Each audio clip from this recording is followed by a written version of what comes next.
Halo teman-teman, selamat datang di Value Stock.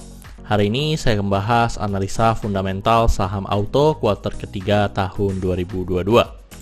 Oke, ini disclaimer-nya. Yang pertama, ini merupakan sharing analisa fundamental, bukan ajakan beli jual ataupun suatu saham, dan keputusan investasi ada di tangan teman-teman selaku investor.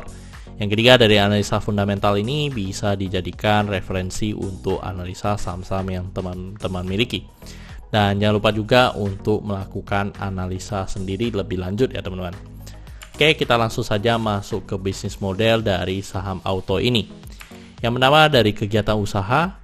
Untuk kegiatan usaha dari saham auto ini bergerak di bidang usaha suku cadang otomotif. Jadi untuk sumber income-nya berasal dari penjualan spare part otomotif. Untuk segmen usaha atau marketnya ada di Indonesia dan dilakukan ekspor ke luar negeri. Untuk kasus hukum, saya melakukan analisa ini, saya tidak menemukan adanya kasus hukum yang terkait dengan auto. Untuk kepemilikan saham dimiliki oleh ASI sebesar 80% dan sisanya dimiliki oleh masyarakat sebesar 20%. Dan kita lihat dari kinerja laporan keuangannya. Yang pertama dari segi revenue. Untuk revenue-nya mengalami kenaikan ya teman-teman di kuartal ketiga dan kenaikannya sebesar 22,7%.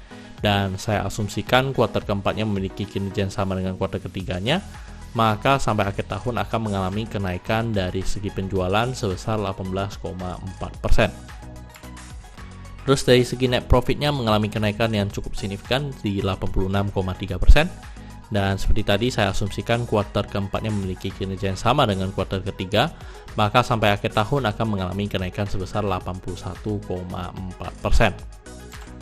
Dan dari segi asetnya mengalami kenaikan juga dan kenaikannya sebesar 8,9%. Untuk dari segi utang juga mengalami kenaikan dan kenaikannya sebesar 16,1%. Dan dari segi modalnya juga mengalami kenaikan dan kenaikannya sebesar 5,8%. Dan teman-teman, ini merupakan summary laporan keuangannya dari 2017 sampai 2022. Dan di sini saya akan banyak membahas tentang rasio keuangannya. Yang pertama adalah NPM atau net profit margin.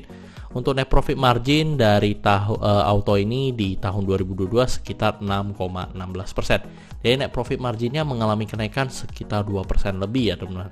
Jadi memang cukup bagus, yang dimana kalau kita lihat dari sebelum-sebelumnya hanya sekitar 4%. Terus dari segi EPS-nya mencetak 231 dan membuat PER-nya di 6,06 kali. Kalau dari segi PER, kalau teman-teman lihat secara histori, ini merupakan PER yang paling rendah ya untuk dari saham auto. Terus untuk dari segi book value sekarang di 2604 dan membuat PV-nya di 0,54 kali. Dan kalau teman-teman lihat secara histori PV, memang rata-rata PV dari saham auto ini selalu di bawah 1. Terus untuk dari segi DER-nya di 0,47 kali. Dan ini juga masih sangat bagus ya teman-teman, DER-nya masih di bawah 0,5, bahkan di bawah 1 yang biasanya patokannya saya. Terus untuk ROE-nya di 8,87%, jadi mengalami kenaikan sekitar 3% lebih ya dibanding dengan tahun sebelumnya. Dan ini juga cukup bagus yang dikarenakan memang dari segi net profitnya yang mengalami kenaikan yang lumayan signifikan. Terus untuk dari segi ROA di 6,03%. Oke teman-teman, saya membuat video ini untuk harga sahamnya di 1400 dan dari analisa fundamental saya bisa menemukan nilai intrinsic value-nya sekitar di 2000. Jadi masih memiliki margin of safety sekitar 43%. Dan teman-teman, sebelum ke kesimpulan, saya ada membuat websitenya di valuestock.id. Dan teman-teman, jika teman-teman tertarik untuk belajar analisa fundamental lebih dalam, teman-teman bisa mengunjungi websitenya saya. Di situ saya ada bagikan video, ada bagikan ebook, intrinsic value, sama teman-teman bisa melihat saham-saham yang sedang saya pegang. Dan teman-teman, jika teman-teman tertarik untuk update ke VIP class ya, teman-teman bisa mendapatkan lifetime user dan teman-teman bisa mendapatkan private class dari video-videonya saya. Dan ini kesimpulannya teman-teman untuk dari saham auto. Yang pertama dari produk dan jasa, saya melihat saya berikan status oke karena saya melihat untuk dari saham auto ini masih memiliki prospek ya untuk dari segi bisnisnya. Yang kedua dari GCG-nya saya berikan status oke karena tidak memiliki kasus hukum. Yang kedua memiliki pemegang saham mayoritas. Yang habis itu dari segi revenue-nya saya berikan status oke juga karena dari segi revenue-nya juga mengalami kenaikan.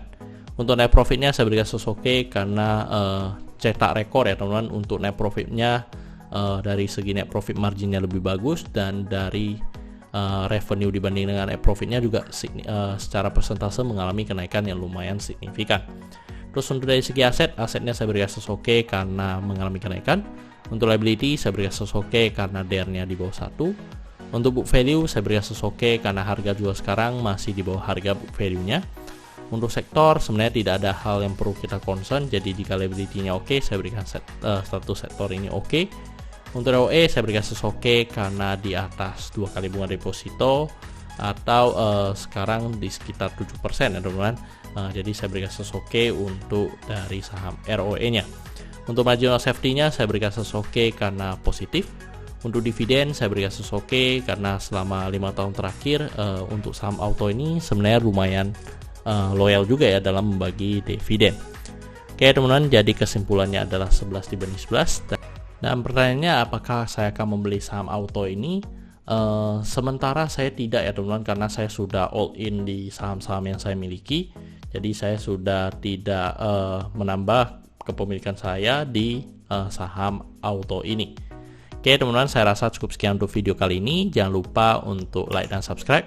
Jangan lupa juga untuk follow saya di Instagram saya di royken13, dan teman-teman saya akan update seputar saham dan mungkin sedikit private life-nya saya sering update di Instagramnya saya. Dan teman-teman saya ada grup Telegram, jadi teman-teman bisa join grup Telegram saya di Value Stock. Untuk linknya teman-teman bisa dapatkan di deskripsi di bawah.